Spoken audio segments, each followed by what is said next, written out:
Legal ethics and role of advocates in maintaining law. हम सबका एक फ़र्ज़ बनता है एडवोकेट्स का कि कानून की पालना करते हुए हम एडवोकेट्स किस तरीके से इस प्रोफेशन के इथिक्स को मेंटेन करके रखें, जिस पे हमारे वक्ता अपने विचार रखेंगे। इससे पहले कि हमारे वक्ता रखें, मैं चाहूँगा कि हमारे एडवोकेट कीर्ति भूषण जी ओवरऑल इस टॉपिक के अलावा भी अपने विचार रखें और इस टॉपिक को भी टच करें, ताकि जो वक्ता यहाँ पे आके अपने विचार रखे उसको भी थोड़ी इसमें फीडबैक मिले। चाहिए तो ये था कि मैं आपसे पहले शुरू करता, लेकिन मेरे मन में आया कि कीर्ति भूषण जी पहले इस पर रोशनी डालें, ताकि आप लोग उस गाइडलाइन को लेके आगे चलें। हमारा एक ही मकसद है कि सीनियर जो है वो आप लोगों को गाइड करें। अदालतों में हम आपको गाइड करते हैं, लेकिन वक्त नहीं होता हमारे पास। हम आपको कहते हैं जे लीजिए फाइल, जाके तारीख ले आइए। इथिक्स के बारे में हम नहीं बता सकते, कानून के बारे में नहीं बता सकते, इसलिए हमने ये मंच बनाया कि जहां हम एटलीस्ट हमारे आने वाले जो एडवोकेट्स हैं उनको हम तैयार करें। तो मैं इनवाइट करता हूं श्री कीर्ति भूषण एडवोकेट जी को। International jurist club, respected veteran advocate Prem Gupta ji, respected senior advocate Prashant Kumar Chandiyal ji, my very dear colleagues, friends sitting over here, I am taking this opportunity to greet you all in this canvas where we have decided to sit together to exchange our views regarding advocacy. Today's topic is ethics, legal ethics, and the role of advocates for maintaining the same. From the history of courts, we have learned during our student life when we are studying law that courts, the institution of courts was coined by the Lord Bentham long back after the dynastic rule was over, because the maxim was that no one should be the judge of his own cause, because otherwise we often come across with so many examples in our daily lives that every one of us manifests his own point of view, or I can say easily thrust one's opinion on others. A says this is black, B says this is white. So we need an institution to decide whether it is black or white. So hence A and B both go to an institution which is called court to get a decision from there, from the expert of the experts, whether this is black or this is white. So this process is called trial. When we enter the pious institution of law, pious institution of justice, that is the court, we have to deal with so many ups and downs during the entire trial, which may be frustrating at times, we have witnessed many such occasions when we get on our nerves. We come across with on a hot exchange of words also, but certainly these are not ethics. This is beyond ethics. So the word decorum is the ability of a person to behave in all adverse situations. Decorum is to be maintained by legal professionals, both at the side of bar and at the side of bench. So we are sitting over here, we'll discuss about our part of journey only, but we have to observe. In my point of view, and it is not only my point of view, I can vouch easily that everyone sitting over here will admit this, that we are having royal profession and gentleman's profession. Advocates are gentlemen, advocates are having royal profession. So in order to maintain this dignity of royalness, we have to be disciplined. We have to maintain not only discipline but decorum in the court.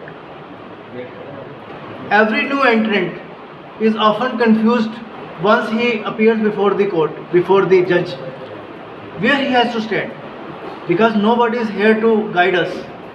Nobody is here. So simple is that the plaintiff is always on the right hand side of the judge and defendant is always on the left hand side of the judge. This is decorum. This is discipline. So that we need not to tell the honorable court that I am representing defendant, I am representing plaintiff, or the petitioner or the respondent, whatever the case may be. Similarly, the accused are always standing on the left side of the judge and the prosecution on the right side of the judge. So this is a decorum. This is the first piece of decorum. This is the first piece of discipline which we have learned during our start of profession. So beyond this, every advocate, right, my senior advocate, the founder chairman, has rightly stated today that advocates should be fearless. Why should we be fearless? We should be fearless, but we should also at the same time maintain dignity of the court. Fearless doesn't mean that we become high-headed. High-headedness and fearlessness are two different contrary terms. These are not to be taken in one voice. Fearlessness means that we should not fear, we should not succumb to what is unlawful, what is uncalled for, what is unrequired, not required. At the same time, I must say that if we have the knowledge of law, if we are fighting or struggling for getting justice for our clients, we tend to become emotional. But in the rage of that emotion, we must not behave like an irresponsible person, irresponsible advocate. Right at the same time, we have to maintain the dignity of the profession, decorum of the court, and ethics, legal ethics. Legal ethics are not confined only our behavior vis-a-vis confined in the courtroom. Now I take you all beyond the courtroom. When we are sitting in our own office chambers in the evening or during the vacations, then also we have to maintain ethics with our clients. It is right as simple as, may I repeat, that once we are hired, we are engaged by a party, we can only talk to the opposite party at the behest of our client after taking into the confidence of our own client. Certainly not on his back. Because we are representing a person in a court of law, we are vouching for him, we are thirsting for justice, securing for our own client. We have settled a fee with our client and taken a portion or the entire fee from our client. Certainly our client also expects this much of dignity from us, that we should not get entangled with the opposite party. काम रहता है courts में, कुछ भी हो रहा हो हमेशा ऐसे हंसते रहते हैं, तो मैंने भी सच से ही सीखा है कि हमें कैसे बिहेव करना है कोर्ट्स में। तो जैसे उसमें एथिक्स, लीगल एथिक्स की बात करें तो उसमें यही है कि जो हमारे एथिक्स, जैसे हम रोज़मर्रा की लाइफ में जो हमारे रूल्स हैं ज़िंदगी जीने की, तो जैसे लीगल एथिक्स हो गए, जो हम कोर्ट्स में हमारे क्या रूल्स हैं, हमें कैसे बिहेव करना है वहाँ पर। तो उसमें हमारे क्लाइंट के साथ हमारी रिलेशनशिप अच्छी होनी चाहिए, हमें आपस में जो हमारे कोलीग एडवोकेट्स हैं उनके साथ अच्छा होना चाहिए, और जजेस के साथ हमारा क्या बिहेवियर होना चाहिए, ये सब लीगल एथिक्स ही हमें बताता है। तो उसके लिए हमें क्या अपने आप को प्रिपेयर करना पड़ेगा और सबसे अच्छे से बिहेव करना पड़ेगा। और जैसे कि इसमें आज ये टॉपिक साथ में ये भी अटैच किया है, role of advocate in maintaining law. तो कोर्ट में तो जैसे कि हमें पता ही है कि जो एडवोकेट्स हैं वो ऑफिसर ऑफ द कोर्ट्स होते हैं, तो वहाँ पर हमें कैसे बिहेव करना है, कैसे अपना लॉ को कैसे रिप्रेजेंट करना है, वो तो हम ही लोगों को वहाँ पर बताएंगे, क्योंकि लोग तो आएंगे भाई हमसे एडवाइस लेने कि हमें उनका काम कैसे करना है। वो हमें आएंगे कि हमें ये काम करना है, तो हमें उनका काम हमें दिखाना है कि हमें उनका काम किस तरीके से करना है, वही चीज़ हमें वो प्रेजेंट करनी है जजेस के आगे। तो जब हम खुद ही नहीं अच्छी तरह बिहेव कर पाएंगे तो हम जजेस के आगे क्या प्रेजेंट करेंगे। इसलिए सबसे पहले हमारा क्या होना चाहिए कि हमें अपने बिहेवियर को कंट्रोल में रखना है। आजकल जैसे यंगस्टर्स आते हैं कोर्ट में तो बड़ा उनका बिहेवियर थोड़ा ऐसे एडमेंट होता है, वो ऐसे हो जाते हैं थोड़े कि ये नहीं हुआ, पता नहीं कितना टाइम लगाते हैं, ऐसे होता है, हम इधर से उधर थक जाते हैं तो लेकिन जब आपकी थोड़ी प्रैक्टिस हो जाएगी फिर आपको पता चलेगा कि ये सब चीज़ें तो हैं ही कोर्ट में। लेकिन जब हम लोग लॉ कर रहे थे यूनिवर्सिटी में तो हम लोग देखते थे, हम लोग सोचते थे ये तो कुछ भी नहीं है लॉ, हम लोग तो ऐसे ही साथ में ही जब अपनी बुक्स पे ही जस्टिस लिख देते थे, जस्टिस दिस अपने नेम के आगे। हमें लगता था ये बस हमने लॉ किया और हम जस्टिस बन गए। लेकिन अब जब हम इस प्रोफेशन में आए हैं हमने देखा अब जस्टिस बनने के लिए तो बहुत ही आपको तो पहले एग्ज़ाम क्लियर करना पड़ेगा, जज बनना पड़ेगा, फिर आप जाके जस्टिस बनेंगे। तो मतलब कि जब हम प्रैक्टिस में आते हैं तो हम बहुत कुछ सीखते हैं, जो हम लॉ कर रहे हैं उस वक्त नहीं सीख पाते हैं, और जो हम प्रैक्टिस करते हैं उसमें हमें बड़ा कुछ सीखने को मिलता है। तो मैं यही कहूँगी कि हमें अपना बिहेवियर जो है मेंटेन करना चाहिए, अपने कुलीग्स के साथ, अपने क्लाइंट्स के साथ और जजेस के साथ कैसे रिलेशनशिप रखना है, ये भी हमें अच्छी तरह से सीखना चाहिए। और ये सीखने के लिए सबसे बड़ी एग्जांपल्स कोर्ट्स में जो हमारे सीनियर्स हैं हमें उन्हें देखना चाहिए। Thank you very much. और इससे हमारी रिकॉग्निशन सोसाइटी में, घर पे, हर जगह बनेगी हमारी, और हमारे प्रोफेशन का नाम ऊँचा होगा।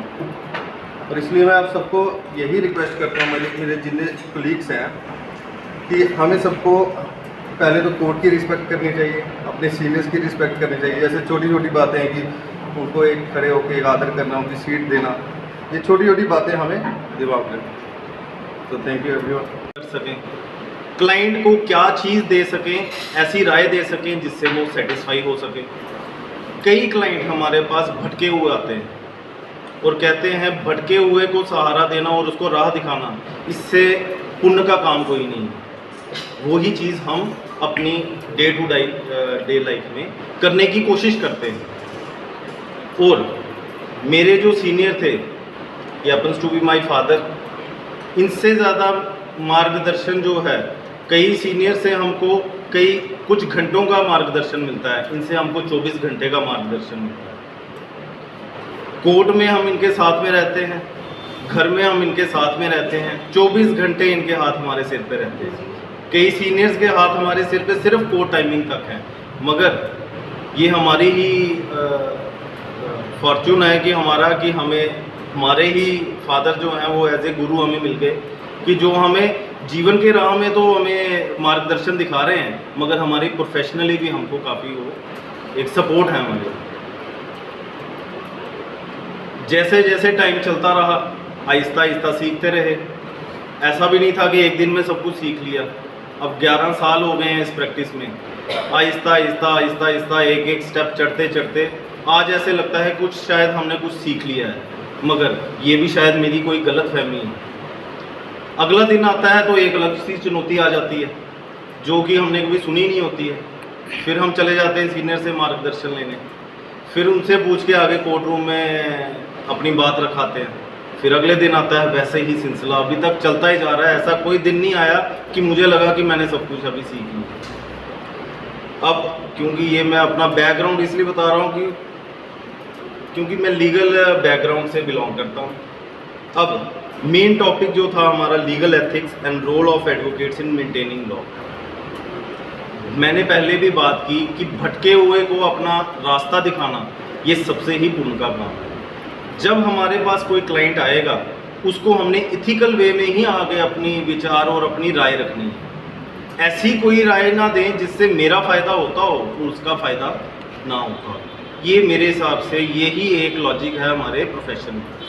जो इस राह से भटक जाता है वो एक ना एक दिन उसको चोट खाएगा ही खाएगा। जब तक आप इस रूट में चलते जाएंगे आप कभी भी दगा नहीं खा सकते। चुनौती ज़रूर मिलेगी आपको एक स्टेज पे आके, मगर दगा नहीं खा सकते, क्योंकि आपके ऊपर एक भगवान है जो आपको देख रहा है।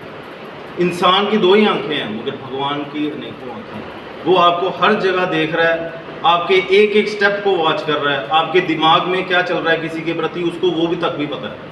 तो मेरी सबसे इथिकल जो है ये नहीं है कि आप किसी को किस तरीके से बात कर रहे हो, आप किसी के प्रति किस दिमाग से आप उसके सोच रखते हो, ये सबसे ज़्यादा इम्पॉर्टेंट है इथिकल वे। क्योंकि इथिक्स वर्ड यूज़ हुआ है, ये ऐसा नहीं है कि लीगल एथिक्स है हमारे, वो हमारे सिर्फ कोर्ट टाइमिंग तक है कि जब हमारे पास कोई क्लाइंट आएगा उसको इथिकल वे में हमने राय कैसे देनी है। मगर हम एक वकील के साथ एक इंसान भी हैं। हमें कहीं ना कहीं ये याद रखना है कि इंसानियत को भी हमने आगे बढ़ावा देना है। ऐसी राय ना दें जिससे इंसानियत का सर्वनाश हो जाए। ऐसी राय दे जिससे उसका भी भला हो और समाज में भी वो अच्छा मैसेज लेके जाए। हमारा तो यही रोल है, क्योंकि हम ऐसे एक वर्ग से बिलोंग करते हैं जिसको लीगल ल्यूमिनरीज का नाम दिया जाता है आने वाले टाइम। लीगल ल्यूमिनरीज क्या होते हैं? जो प्रकाश डालते हैं। ऐसा नहीं है कि हमने उधर कहीं अंधेरा कर देना अपना राय दे के, हमने हर एक बात पे प्रकाश डालना देना हमने अपनी समझ से है, मगर इतना ज़रूर हमने अपने दिमाग में रखना है कि हमने एक किसी को अच्छी राय देनी है।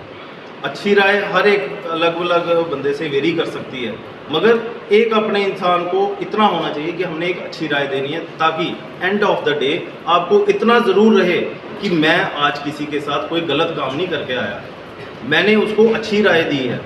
आगे उसका क्या फेट है वो भगवान ने उसका तय किया है, वो हम नहीं कर सकते तय, सिर्फ उसको एक अच्छी राह दे सकते हैं।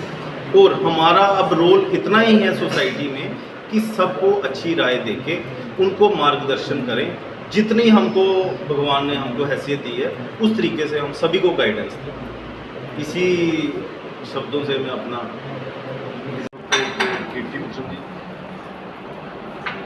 बाकी मेरे फ्रेंड्स एंड कोलीग्स, मैंने वकालत को 72 में शुरू की और under the guidance of mister Bharat Bhushan Mahajan, तो काफ़ी कुछ सीखा उनसे।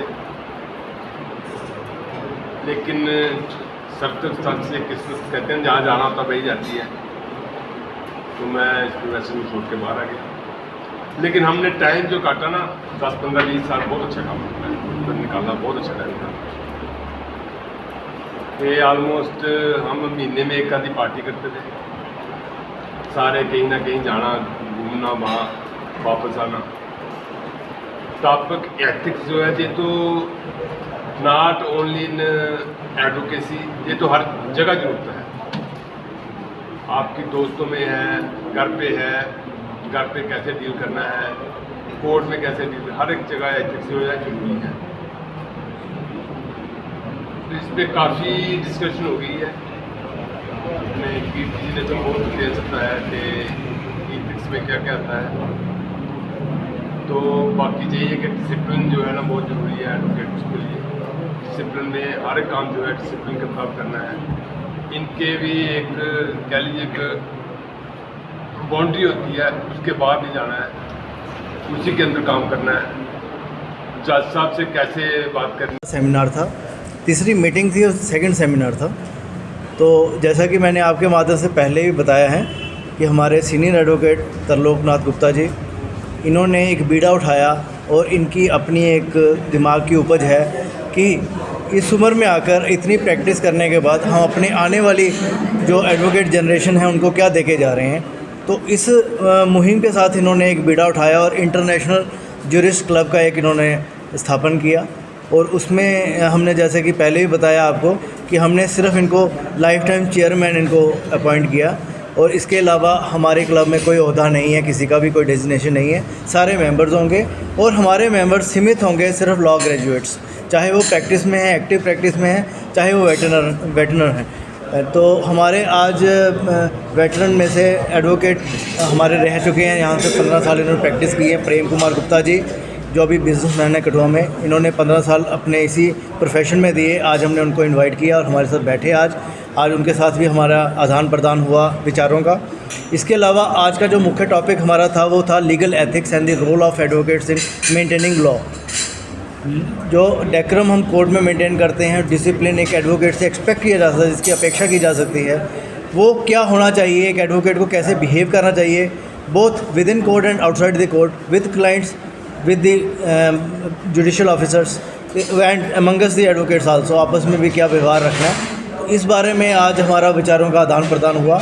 आज चूँकि हमारा लास्ट वर्किंग डे था, इसके बाद समर ब्रेक है हमारी 15 दिन की, इसलिए कुछ कोर्ट में काम की जो समय सीमा थी वो लंबी हो गई, जो कि यूजुअली हमें 2:30 बजे छुट्टी होती है। आज तकरीबन 4:30-5 बजे तक कोर्ट चलती रही। इसके कारण हमारे काफ़ी मेंबरान यहाँ पे उपस्थित नहीं हो पाए, तो इसके लिए हमें खेद भी है। तो हो सकता है हमारे पास हम ही से टाइम की गलत एक चॉइस होगी, अगली बार हम इस बात का भी ध्यान रखेंगे ताकि समय इस हिसाब से चूज़ किया जाएगा कि सभी को कन्वीनियंट रहे और जहाँ पे ज़्यादा से ज़्यादा हाजिर रहे। अगली बार हमारा जो सेमिनार होगा उसके बारे में आपको सभी को बता दिया जाएगा। आज का सेमिनार सिर्फ हमारी उपस्थिति कम थी, अदरवाइज़ ये सक्सेसफुल हुआ। आज विचारों का अच्छा आदान प्रदान हुआ और हमने कुछ सीखा यहाँ से और सीखकर आज हम कुछ निकल रहे हैं। इसके लिए मैं आप मीडिया कर्मियों का बहुत बहुत धन्यवादी हूँ, अपने सीनियर एडवोकेट का धन्यवादी हूँ, वेटरन एडवोकेट प्रेम कुमार गुप्ता जी, इनका भी बड़ा धन्यवादी हूँ। इन्होंने यहाँ पे शिरकत करके हम पर एक आभार किया हमारे पास आकर। हमें रवि शर्मा जी एडवोकेट यहाँ पे आए थे और लेकिन उनको कोई काम पड़ा था बड़ा ज़रूरी, इसलिए उनको जल्दी जाना पड़ा। तो मीडिया कर्मियों का एक बार पुनः धन्यवाद करते हुए इन्हीं शब्दों के साथ मैं आप सभी को धन्यवाद देता हूँ। होता तिलक नहीं लगाया होता तो ये पुजारी थी। हम हॉस्पिटल में जाते हैं, जब तक डॉक्टर ने कोट नहीं पहना होगा हमें सब मरीजी दिखाई देती है, हम दूर से पकड़ लेते हैं और से ये डॉक्टर साहब है। इसलिए हमारा ड्रेस कोड जो है वो हमारे लिए बहुत ज़रूरी है। शायद तो लोग जी जानते हैं, हम कितने प्रैक्टिस करते थे तो एक दिन की बात है, एक फॉरेन का एक कोई मुलजम मेरे को पासपोर्ट एक्ट में पकड़ के वो ले आए, कोर्ट में पेश किया। उसको वो कहा कि आपने अपना वकील करना है। तो हम सब लोग जो थे ना वो सिंपल ड्रेस में थे, कमीज़ पहनी थी, पैंट पहनी थी, कुछ पहनी थी। वो कहता यहाँ एडवोकेट ही कोई नहीं। इतनी परेशान। हमारा एक बलदेव जी वकील है, वो अभी सर्विस करके नौकरी में या कोर्ट में आ गए हैं, वो कोट पहन के आते थे। उन्होंने कहा था मैंने यही करना है और उसी को वकील किया। अम्बेसी से उसकी अपॉइंटमेंट आई, उसी को वकील किया, उसने सब किया। उसने कम से कम उस टाइम 50-60 हज़ार रुपया फीस जो है अम्बेसी ने उसको दी। मतलब ये कहने का कि ड्रेस कोड जो है हमारे लिए कोड है। चलो बहुत बातें हो गई, टाइम बहुत हो गया, सब ने जाना है। मैं आज हमारे बीच प्रेस मीडिया के जितने भी लोग आए हुए हैं, अटल आवाज़ न्यूज़ के, जम्मू परिवर्तन के, इंडियन क्राउन न्यूज़ के, the news now and news 18 के, मैं इन सब का तहे दिल से धन्यवाद करता हूं और उम्मीद करता हूं आगे भी आप हमें अपनी सर्विस इसी तरीके से देंगे। धन्यवाद।